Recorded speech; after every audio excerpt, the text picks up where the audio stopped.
Hi friends, welcome back to our channel. 9ാം ക്ലാസ്സിൻ്റെ maths ക്ലാസ്സിലേക്ക് എല്ലാ കൂട്ടുകാർക്കും സ്വാഗതം. നാളെ 9ാം കൂട്ടുകാർക്ക് മാത്സ് ആണ് എക്സാം. അപ്പോൾ കൂട്ടുകാർ ഓൾമോസ്റ്റ് ഒക്കെ പഠിച്ചു കഴിഞ്ഞിട്ടുണ്ടാവും. അപ്പോൾ കുറച്ച് ഇമ്പോർട്ടൻ്റ് ആയിട്ട് കുറച്ച് ക്വസ്റ്റ്യൻസ് നമുക്ക് നോക്കി നോക്കാം. അപ്പോൾ ഈ ക്വസ്റ്റ്യൻസിനൊക്കെ കൂട്ടുകാർക്ക് ആൻസർ ചെയ്യാൻ പറ്റുന്നുണ്ടോ എന്ന് നോക്കുക. ഓക്കെ, then നമുക്ക് ആദ്യത്തെ ക്വസ്റ്റ്യൻ നോക്കാം. Angles of triangle A B C and P Q R equal. അപ്പോൾ എ ബി സി ട്രയാങ്കിളിലെ ആംഗിൾസും അതുപോലെ പി ക്യു ആറിലത്തെ ആംഗിൾസും ഈക്വലാണ്. ആംഗിൾ എ എന്ന് പറയുന്നത് ആംഗിൾ പിയിനോട് ഈക്വലാണ്. ആംഗിൾ ബി എന്ന് പറയുന്നത് ആംഗിൾ ക്യൂവിനോട് ഈക്വലാണ്. Angle C is equal to angle R. Angle സിയും ആറും ഈക്വലാണ്. അങ്ങനെയാണെങ്കിൽ നമുക്ക് ഈ ക്വസ്റ്റ്യൻ നോക്കാം. If A B by P Q, അപ്പോൾ ഈ പറയുമ്പോൾ അത് നമുക്ക് നോക്കുക. A B by P Q is equal to 1/3. 1/3 ആണെങ്കിൽ then what is A C by P R? അങ്ങനെയാണെങ്കിൽ A C by P R എത്രയായിരിക്കും? A B by P Q എന്ന് പറയുന്നത് 1/3 ആണ്. അങ്ങനെയാണെങ്കിൽ A C by P R എത്രയായിരിക്കും? രണ്ടും equal ആണെന്ന് എന്താ പറഞ്ഞിട്ടുണ്ട്. A B C and P Q R equal. അങ്ങനെയാണെങ്കിൽ A B by P Q എന്ന് പറയുന്നത് 1/3 ആണെങ്കിൽ what is A C by P R? A C by P R എന്തായിരിക്കും? അതും 1/3 ആയിരിക്കും. അപ്പോൾ ആൻസേഴ്സ് ആണ് നമ്മൾ അപ്പുറത്തെ സ്ലൈഡിൽ കൊടുത്തിട്ടുള്ളത്. ഓക്കെ, ഇനി അതിലെ ബി ക്വസ്റ്റ്യൻ നോക്കാം. The perimeter of triangle A B C is 10 cm. എൻ്റെയും ബിൻ്റെയും സിൻ്റെയും എ ബി സി എന്ന ട്രയാങ്കിളിൻ്റെ പെരിമീറ്റർ എന്ന് പറയുന്നത് 10 സെൻറ്റിമീറ്റർ ആണ്. അങ്ങനെയാണെങ്കിൽ then what is the perimeter of triangle P Q R? P Q R എന്ന് പറയുന്ന ട്രയാങ്കിളിൻ്റെ പി ക്യു ആർ എന്ന് പറയുന്ന ട്രയാങ്കിളിൻ്റെ പെരിമീറ്റർ എന്താണ്? അപ്പോൾ ഈ എ ബി സി എന്ന് പറയുന്ന ട്രയാങ്കിളിൻ്റെ പെരിമീറ്റർ എന്ന് പറയുന്നത് 10 ആണ്. അപ്പോൾ എന്താണ് 10 × 3 30 പി ക്യു ആറിൻ്റെ പെരിമീറ്റർ. ഓക്കെ, ഇനി അതിലെ സെക്കൻഡ് ക്വസ്റ്റ്യൻ നോക്കാം. രണ്ടാമത്തെ ചോദ്യം നമുക്ക് നോക്കാം. A circle passing through all the vertices of A rectangle. ഒരു റെക്റ്റാങ്കിളിൻ്റെ എല്ലാ വേർട്ടീസസിലൂടെയും എന്താണ് ഒരു സർക്കിൾ പാസ് ചെയ്യുന്നുണ്ട്. അപ്പോൾ അതാണ് ചിത്രത്തിൽ കൊടുത്തിട്ടുള്ളത്.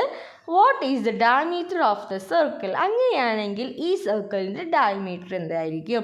അപ്പോൾ ഈ സർക്കിളിൻ്റെ ഡയമീറ്റർ തന്നെയാണ് ഈ റെക്റ്റാങ്കിളിൻ്റെ ഡയഗണൽ. അപ്പോൾ ഒരു സൈഡ് 4 തന്നിട്ടുണ്ട്, ഒരു സൈഡ് 3 തന്നിട്ടുണ്ട്. അപ്പോൾ അവിടെയുള്ള ഡയഗണൽ കണ്ടുപിടിക്കാം. അപ്പോൾ ആ ഡയഗണൽ തന്നെയായിരിക്കും ഡയമീറ്റർ ഓഫ് ദ സർക്കിൾ. അപ്പോൾ എങ്ങനെ കണ്ടുപിടിക്കുക? നമുക്ക് ഹൈപ്പോട്ടന്യൂസ് തിയറം വെച്ച് നമുക്ക് കണ്ടുപിടിക്കാം. എന്താണ്? നമ്മൾ ഡയഗണൽ ആദ്യം വരയ്ക്കുക. 4ഉം 3ഉം ആണ്. 4 ബേസ് ആണ്, 3 ആൾട്ടിറ്റ്യൂഡാണ്. അങ്ങനെയാണെങ്കിൽ അതിൻ്റെ എച്ച് എന്തായിരിക്കും?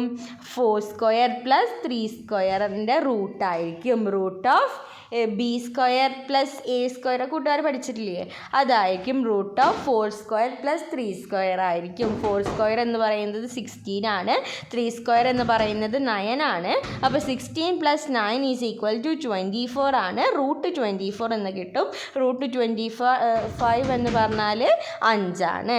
അപ്പോൾ ഇവിടെ ഡയമീറ്റർ ഓഫ് ദി സർക്കിൾ എന്ന് പറയുന്നത് 5 സെൻറ്റിമീറ്റർ ആണ്. അപ്പോൾ സർക്കംഫറൻസ് എന്തായിരിക്കും? സർക്കംഫറൻസ് എന്ന് പറഞ്ഞാൽ നമുക്കറിയാം പെരിമീറ്റർ ആണ് സർക്കംഫറൻസ് എന്ന് പറഞ്ഞാൽ. അപ്പോൾ അത് കാണാനുള്ള ഇക്വേഷൻ എന്ന് പറഞ്ഞാൽ 2πr ആണ്.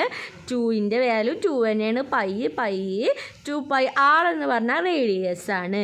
ഇവിടെ ഡയമീറ്റർ എന്ന് പറയുന്നത് നമുക്ക് കിട്ടിയിട്ടുണ്ട് 5 ആണ്. അപ്പോൾ 5ൻ്റെ എന്തായിരിക്കും റേഡിയസ്? അതിൻ്റെ പകുതി. അപ്പോൾ അത് ചെയ്താൽ നമുക്ക് കിട്ടും 2πrൽ സബ്സ്റ്റിറ്റ്യൂട്ട് ചെയ്താൽ നമുക്ക് കിട്ടും 5π സെൻറ്റിമീറ്റർ എന്ന് കിട്ടും. ഓക്കെ, അപ്പോൾ അതാണ് ഇതിൻ്റെ ഈ സർക്കിളിൻ്റെ സർക്കംഫറൻസ്. ഓക്കെ, ഇനി നമുക്ക് അടുത്ത ക്വസ്റ്റ്യൻ നോക്കാം. Question number 3. Two circles having center on the same number line passing through -1. The small circle passes through 1 also. അപ്പോൾ -1 പോകുന്നുണ്ട് 1 പോകുന്നുണ്ട്. അപ്പോൾ എന്താണ്, രണ്ട് സർക്കിളാണ് തന്നിട്ടുണ്ട്. ഒന്ന് -1 പോകുന്നുണ്ട്, പിന്നെ ഒന്ന് എന്താ 1 പോകുന്നുണ്ട്. അങ്ങനെയാണെങ്കിൽ what is the diameter of small circle? ഈ സ്മോൾ സർക്കിളിൻ്റെ ഡയമീറ്റർ എന്താണ്? റേഡിയസ് അല്ല, ഡയമീറ്റർ ആണ്. അപ്പോൾ -1 മുതൽ 1 വരെയാണ്.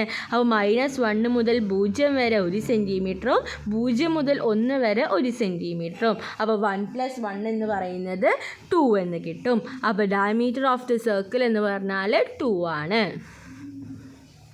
ഓക്കെ, ഇനി what is the diameter of the large circle? Large സർക്കിളിൻ്റെ ഡയമീറ്റർ എന്താണ്? അപ്പോൾ എന്തായിരിക്കും ലാർജ് സർക്കിളിൻ്റെ ഡയമീറ്റർ? -1 മുതൽ 0 വരെ 1, ദെൻ 0 to 1 1, ദെൻ 1 to 1 1 1 1 + 1 + 1 + 1. അപ്പോൾ എല്ലാം കൂടി കൂട്ടി നമുക്ക് കിട്ടും 4 എന്ന് കിട്ടും. ഓക്കെ, ഇനി നെക്സ്റ്റ് ആണ് സം ഓഫ് 2 നമ്പേഴ്സ് ഈസ് 102. രണ്ട് നമ്പേഴ്സിൻ്റെ സം എന്ന് പറയുന്നത് 102 ആണ്. ദെൻ അതിൻ്റെ ഡിഫറൻസ് എന്ന് പറഞ്ഞാൽ 18 ആണ്. അങ്ങനെയാണെങ്കിൽ ഏതായിരിക്കും ആ നമ്പർ? അപ്പോൾ ഇതിങ്ങനെ നമ്പർ കാണാനുള്ള ക്വസ്റ്റ്യൻസ് നമ്മൾ ഡിസ്കസ് ചെയ്തിട്ട് നമ്മൾ പഠിച്ചിട്ടുണ്ട്. അപ്പോൾ കൂട്ടുകാർക്ക് ഇത് അറിയുണ്ടാവും. അപ്പോൾ അങ്ങനെ ചെയ്താൽ നമുക്ക് ആ നമ്പേഴ്സ് 91ഉം 11ഉം കിട്ടും. അപ്പോൾ 91ഉം 11ഉം കൂടി രണ്ടെണ്ണം കൂടി ആഡ് ചെയ്താൽ നമുക്ക് 102 കിട്ടും. രണ്ടെണ്ണം കൂടി സബ്ട്രാക്ട് ചെയ്താൽ നമുക്ക് 18 കിട്ടും. അപ്പോൾ കൂട്ടുകാർക്ക് ഈ നമ്പേഴ്സ് കിട്ടുന്നുണ്ടോ എന്ന് ചെക്ക് ചെയ്യുക. ഓക്കെ, ഇനി നമുക്ക് വേറൊരു ക്വസ്റ്റ്യൻ നോക്കാം.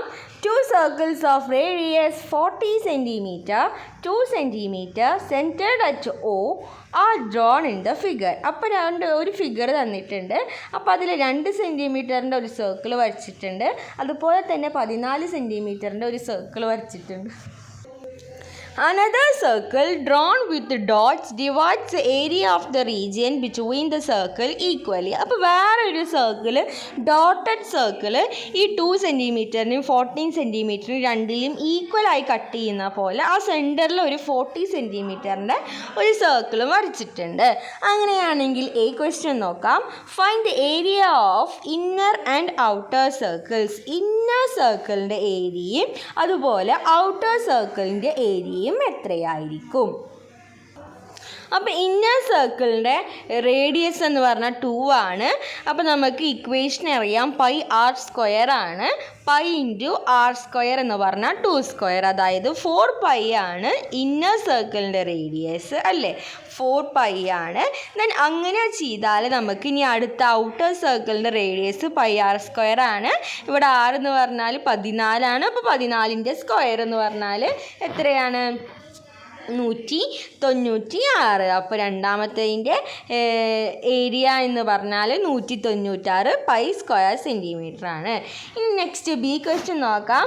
What is the area in between inner and outer areas? ഈ ഇന്നർ ഏരിയ, ഈ ഇന്നർ സർക്കിളിൻ്റെയും ഔട്ടർ സർക്കിളിൻ്റെയും ഇടയിലല്ലേ ഒരു സ്പേസ് ഉണ്ട്. അപ്പോൾ അതിൻ്റെ ഏരിയ എന്തായിരിക്കും?